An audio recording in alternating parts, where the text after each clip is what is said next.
I've spent a lot of time in a lot of places. Kind of a given growing up in a traveling circus. But that was only part of the reason why living in Gotham City for the last year has been strange. The other part is that for almost a year, I've been filling in as Batman while Bruce Wayne was away. Today on the Comic Book Report, Nightwing, the Prince of Gotham Omnibus from DC Comics. Stick around and check it out.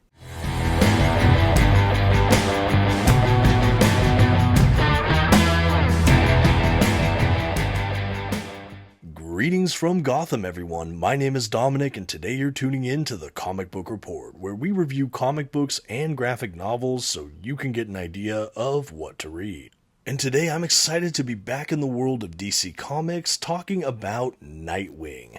That's right, we're looking at the 2025 reprint of the Nightwing Prince of Gotham Omnibus. This is the new 52 run on Nightwing that leads directly into the Grayson Super Spy era, so this is a really key and pivotal point in Nightwing's history. And even with so many good Nightwing books coming out this year in 2025, this is actually the one I've been most excited for. I can't wait to jump into today's review, but before we do, I'd just like to say a huge thank you to the channel sponsor, OrganicPriceBooks.com, for sending over this review copy. If you'd like to pick up your own copy of this omnibus or any other in-print comic book collected editions, I highly encourage you to check out their website. You can find a link for it in this video's description, and if you see anything on that site you like, you can use my discount code at checkout, TheComicBookReport, to save $2 off of your order. Please note if you use my affiliate link or code to make a purchase, I will earn a small commission, but it's a fantastic way to support this channel. Thank you so much for considering. Now let's get started with today's DC Omnibus review. First, some quick facts about today's collection. The comics in this volume were written primarily by Kyle Higgins, with art primarily by Eddy Barrows, Will Conrad, and more. The comics in this volume were published by DC Comics beginning in 2011. The volume itself collects Nightwing, the 2011 series, issues 0 through 30, Nightwing Annual issue 1, Batman, the 2011 series, issue 17, and material from Secret Origin issue 1 and Young Romance, a New 52 Valentine's Day special issue 1. And finally, this is a beautiful oversized hardcover edition with what looks like might be a glued binding or a sewn binding with a lot of glue, and a total of 824 pages. At this time, I'd like to go ahead and issue a general spoiler warning. I will be flipping through the contents of today's collection and commenting on plot points throughout. You've been advised. Okay, and here's our first dedicated look at the front cover for the dust jacket for today's Omnibus edition. I do not believe we have any kind of direct market cover like some of the Marvel Omnibus editions, so this is what you're looking at. It is, I believe, identical to the previous printing of this very omnibus, save that new DC Bullet logo that was recently updated, so that definitely denotes that this is a newer publication or printing. This was a long out-of-print omnibus, and for me it was one of my collecting whales, so I was so elated when I heard DC was reprinting. Across the spine here, you can see a little picture of Nightwing. We have the stylized font for Nightwing, and then the title of the omnibus, the Prince of Gotham, and then of course that new DC logo across the bottom. I really love that the colors are all retained from the front cover. We have kind of the black and red, which signify that Nightwing costume for this era in New 52. Of course, Nightwing is most commonly found in black and blues, which is probably my preferred costume, although I am a bit nostalgic for this era as well. On the back of the book, we have a little bit of a blurb about the collection itself. We have some reviews, some other things about it, pricing information, of course. We have a great kind of action shot of Nightwing here. Overall, I really do like the graphic design and overall presentation and layout art on this dust jacket. I think it was really well done. Like I said, I think other than the logo, I think it's identical to previous printings, unless I'm mistaken. But yeah, very, very solid looking book. And now, as I like to do with these comic book review videos, I do want to take out the dust jacket for one final look. This time I will go ahead and fold over those interior flaps so you can see all of the art and see the full dust jacket. I'll go ahead and spread it as well, just so you can see it all at a glance. I like, in addition to what we see just kind of on the back, front, and mid cover, when we fold it out, we get a cool little like partial face silhouette of, or profile I should say, of Nightwing on the front dust jacket interior. On the right, we do have kind of a wraparound background that gives us the full image of Nightwing along with some more written work. As we transition to the hardback book itself, though, I'm also happy to report we have some great art on book. I'm unclear if this is an update with this printing or not, but I love the design work here.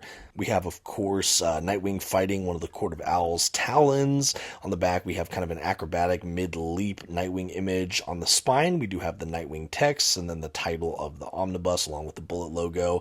And it makes what almost looks kind of like a wraparoundy cover. We have it kind of blending from the front cover into the back cover. So it gives us this really nice presentation when you see it all. And here I am already chatting away, but let's go ahead and take a look at the binding for this book. As I mentioned earlier, I think it could be a glued binding or perhaps actually a sewn binding with a lot of glue, an ample amount of glue to be sure. These pages aren't going anywhere.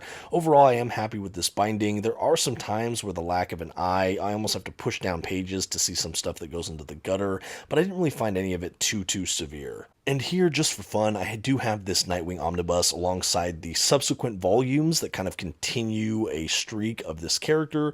After The Prince of Gotham, we have the Grayson Super Spy Omnibus by Tim Seeley, Tom King, and Mikkel Janin.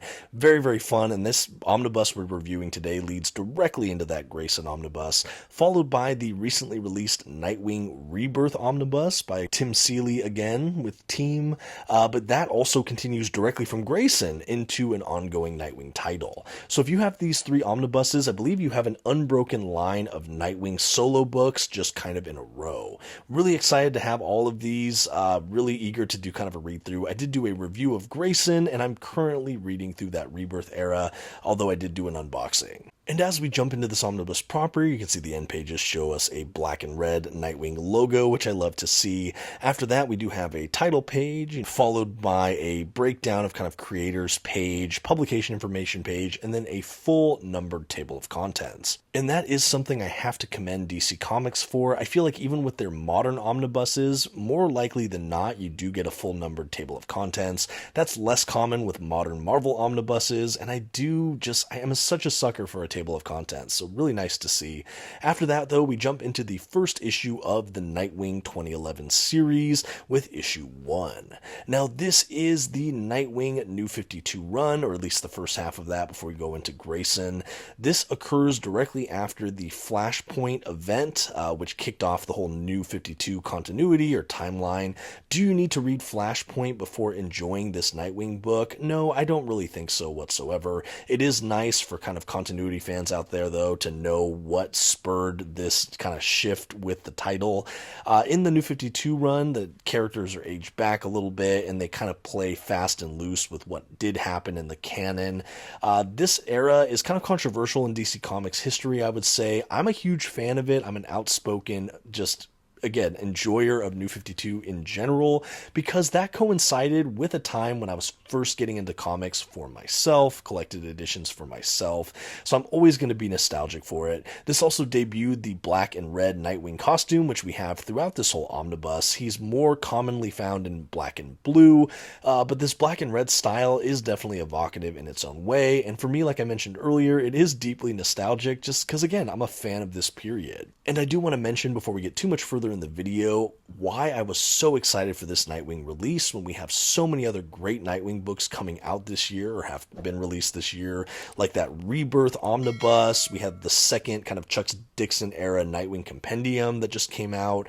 We have the Tom Taylor Omnibus Volume 1 coming out, and yet this was actually the one I was most looking forward to. And that's because this was my Nightwing. This was the Nightwing book I was reading in paperbacks as they were released collected. I read or bought the first, I believe, 2 or 3 volumes, and then I didn't get the last 2. Yeah, because I believe essentially this omnibus is the 5 paperbacks that were coming out, if I'm not mistaken. But anyway, I read about half of this run as it was coming out, and I really liked it. And then for whatever reason, I just never finished it out. I never collected those final volumes. I always wanted to read the rest of this run. There were several times over the years I almost broke down and bought the last couple, but I always held off. This omnibus had been long out of print. I always dreamed to get a copy, to have it in oversized hardcover edition, just all in one. It would have been a dream, but I didn't want to pay those out-of-print prices. When I heard that DC was reprinting, I couldn't wait. Again, the people at Organic Price Books were gracious enough to give me a copy, and I burned through this book. I opted to go ahead and read all the way through from the very beginning rather than starting where I left off all those years ago, and I was really grateful I did that. There were so many things, even in the early half of this run, I had forgotten about, so it was a really fun reading experience and really easy and pleasurable to read end to end. Okay, back to more kind of general thoughts about this book. Because this starts off with its own issue 1 at the front of the New 52 era, I will say it is one of the most accessible and easy ways to get into the world of Nightwing. Were there things that happened to Dick Grayson, the titular Nightwing character, before this omnibus? Yes, of course. But is this so accessible and an easy on-ramp for people that maybe don't know much about this character? Yes, absolutely. Is it fun for returning Nightwing fans? I think probably. I think that there's a lot here that's just really fun. Is it the strongest Nightwing run? I'm honestly not sure, but it's among my favorites that I've had the pleasure of reading through. It's written primarily by Kyle Higgins, who of course has gone on to do things recently like Radiant Black and so much of the Massiverse over there at Image Comics. I know that's wildly successful, and I hope seeing his name on the billing for this reprint, I hope this era of Nightwing gets so many more readers because of that. I know there are so many Radiant Black fans out there with good reason, and I hope people go back in time to read one of his earlier works here with Nightwing from the New 52. The artwork we have throughout this collection is also absolutely stunning. My preferred artist throughout this run, though, is Eddy Barrows, one of the lead artists. Absolutely gorgeous stuff. The way he captures, especially the facial kind of expressions of Nightwing and the supporting cast of characters or villains, I just think is just jaw-dropping. The sense of motion, acrobatics, aerial jump shots even, it's just really striking. It sells me on the character. The immersion is absolutely there, and I just think generally this is a beautiful looking book. I think it's pretty well paced. We get a lot of very fun, kind of smaller couple issue story arcs, some that go for a bit longer, but again, all very accessible and interesting. Another thing I like about this book is that we get to go into the past of Dick Grayson a bit more, and with that I'll go ahead and use that as a transition to talk about some of the stories we get in this collection. So right from the top, we have the first story arc, which was collected in a trade paperback called Trap and Trapezes. I think I reviewed that on the channel once upon a time, but basically it's how we kick off this New 52 era. This takes place after Dick Grayson filled in for Batman, and he is back as Nightwing, his own kind of, character or persona, and he's trying to find his way. He's in Gotham, but he's trying to find where he fits. He's still a bit kind of not at odds with Bruce Wayne, but it is a tense relationship off and on throughout this book. But we have him just at an interesting crossroads in his life, and in the midst of that, Haley's Circus comes back into town. This is, of course, the circus that he performed at with his parents as part of the Flying Graysons before they were tragically murdered. And with them coming back in town, it really does stir up a lot of old memories. He decides to go to the circus, and he confronts old friends, old crushes, old people that he grew up with, and again, he just really has to relive some of his past trauma. We find that there's some kind of deep conspiracy going on with the circus as well. We even have Old Man Haley, the kind of owner of the circus, essentially dying in his arms after a weird turn of events, and he is left the circus as part of his last will and testament. We find out that Old Man Haley even knew that Nightwing was Dick Grayson, just looking at his acrobatics and all of that. So we have some weird kind of conspiracy mystery. What's going on? Why was Haley murdered? What's going on with the circus? We have a masked man with kind of daggers coming out of his arm area, trying to hunt down not even Nightwing, but Dick Grayson, believing him to be a dangerous kind of murderer or suspect or something. And so we have Dick Grayson trying to figure out why this man is hunting Dick Grayson rather than Nightwing, and ultimately how this all goes back to Haley's Circus. There are implications about not only Nightwing's past, but Dick Grayson's family ancestry and lineage.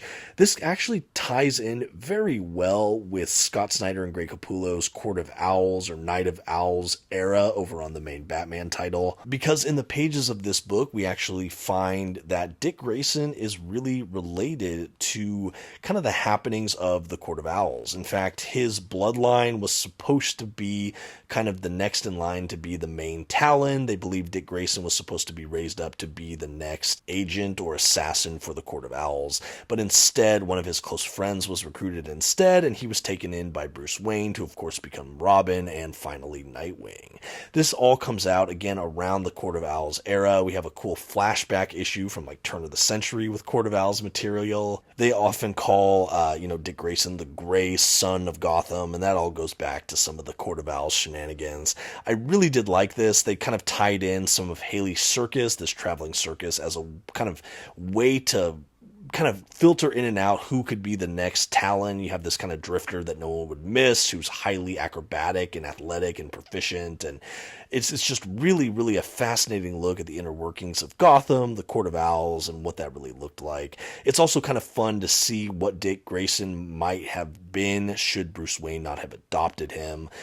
Anyway, we have all that happening. We have kind of happenings with some of his younger friends who have now grown up in the circus, and we have a lot of betrayal and love interest. We have a couple interesting crossovers with Barbara Gordon's Batgirl and some of their unrequited or star-crossed love story and tensions. I really liked those issues as well. We have him traveling with Haley's circus out of Gotham. We have him fighting kind of supernatural foes at one point to help someone in the circus. And ultimately, Dick just trying to manage a circus along with being Nightwing, along with kind of uncovering these mysteries from his past. After that-ish, we have him tying in with the Death of the Family story arc. This is another big story arc that was happening over on the main Batman title. But we have his loved ones and people at the circus being killed or infected by the Joker for that Death of the Family story arc. And then ultimately he gets kidnapped, and we do have that issue of Batman that all involves the entire Bat family during the Death of the Family story arc. That was a nice inclusion in here, and I think that if you only have this omnibus and you do not have the Scott Snyder Greg Capullo omnibus, you could still really enjoy the stories, and you don't feel like you're missing that much, though I would recommend those books because minimally to read Court of Owls and Death of the Family I think would fill out your experience of the stories here. But again, that might just be my opinion. Earlier on in this omnibus as well, we have a couple great moments where Dick Grayson interacts with Damian Wayne, who was his Robin back when he was Batman, filling in for Bruce. I really like their kind of mentor-mentee sibling kind of relationship. It's really beautifully and just well done overall. Of course, something tragic does happen to Damian Wayne in the pages of Grant Morrison's Batman Incorporated. We don't really see that happen here, but we have the ramifications of what happens over there impacting Dick Grayson in an issue or two here, and I will try not to spoil that, but really well done. After that, we do have a really big pivot in this book, right around the halfway point, or maybe slightly after it, where basically Dick Grayson leaves Gotham and goes to Chicago. And for the remainder of the book, he kind of tries to make his way as a vigilante through Chicago, finding people like the Prankster, and ultimately he's really there to hunt down Tony Zuko, the murderer of his parents, who was believed to be dead, who has now resurfaced in a way in Chicago.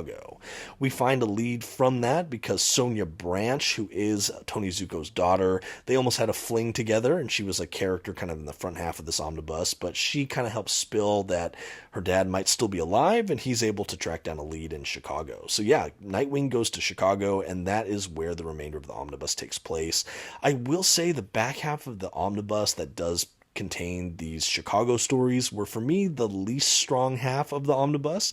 That's not to say they weren't great. I honestly enjoyed them immensely, but I do believe the first couple story arcs were probably the strongest in this book. But yeah, the Chicago stories for me were also, or incidentally, the issues of this run I know for sure I had never read before, so it was still really novel to read some of these issues for the first time. I think I jumped ship on this run around Death of the Family when I was initially collecting those trade paperbacks, so it was fun not only to refresh on that front half, but to read the subsequent stories.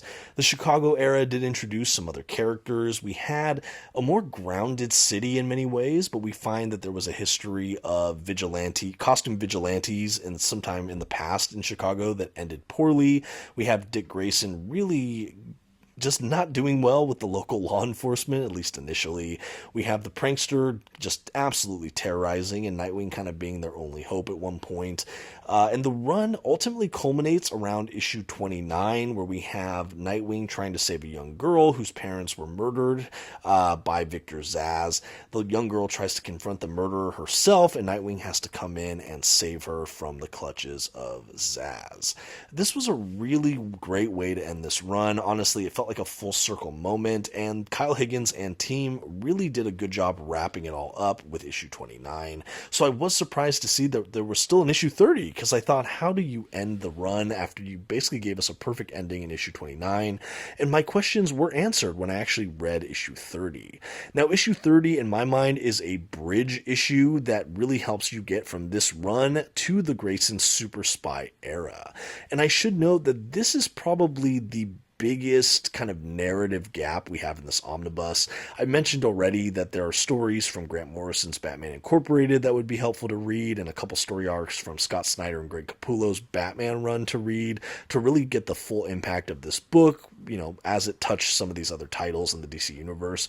But I think the most glaring omission for me is that we don't have kind of the events of the Forever Evil event included in this omnibus. While I would have loved to see some of the issues or maybe a couple panels from the issues, I think even a paragraph that kind of narratively explained what happened to Dick Grayson during that series really would have been helpful before you read issue 30. I know kind of exposition paragraphs and things are something I see more often in Marvel omnibuses, so I wasn't shocked to see it not addressed in the DC book, but I just want to let you know, if you're planning to read this, Forever Evil should go probably between issues 29 and 30 within this omnibus, because issue 30 has Nightwing in a very different kind of position. We have a very different aesthetic also to these characters, and we find out in this issue that Dick Grayson is presumably dead. He was believed to be murdered in the pages of the Forever Evil event, and everyone believes him to be dead, including Alfred Pennyworth. But we find deep in the Batcave, locked away, he's in a death match with Bruce Wayne, and Bruce is basically telling him, you need to be incorruptible, you need to be impossible to break, and I need you to stay dead, air quotes, so you can infiltrate this really evil terrorist spy organization. And he really doesn't want to do it. He says that this will change the dynamic with him and Bruce forever. He can't believe that he's asking him to lie to his family, but Bruce says, we need someone as strong as you to infiltrate them so we can take them down. And that, of course, is the organization known as Spiral, and this really sets up the Grayson Super Spy era, when he becomes a spy in this evil organization trying to topple them from the inside. So again, this issue is a perfect bridge into that Grayson era, but I think it would have been helpful to have a little bit of exposition from Forever Evil so you can see how he gets from issue 29 to 30. We also have parts from different annuals rounding out this book, and those were all really lovely stories as well, and that is really some of the story content here. You just saw a moment ago some of the extras in this omnibus, including a variant cover art gallery, production images, character modeling, things like that. And that really is the Nightwing Prince of Gotham omnibus from DC Comics. I absolutely treasured this and had a huge blast finally finishing out this run. Now all that's left to do is to give this book a grade. For beautiful and consistent art throughout, with some really engaging Nightwing storylines that are absolutely accessible for new and returning readers alike, The Comic Book Report is happy to give Nightwing, the Prince of Gotham Omnibus, a B+. This was a worthwhile read that I would consider a must-read for Nightwing fans out there.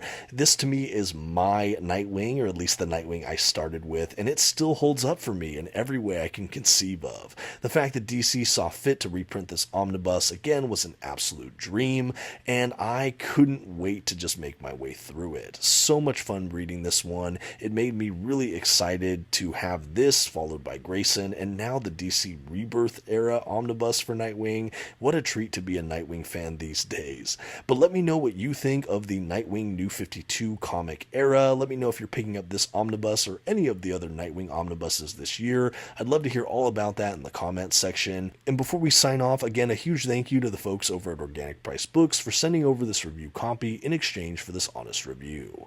Until next time, this has been the Comic Book Report. Please don't forget to give this video a like, that comment we talked about, and maybe share this video with a friend. Thanks everyone. Bye.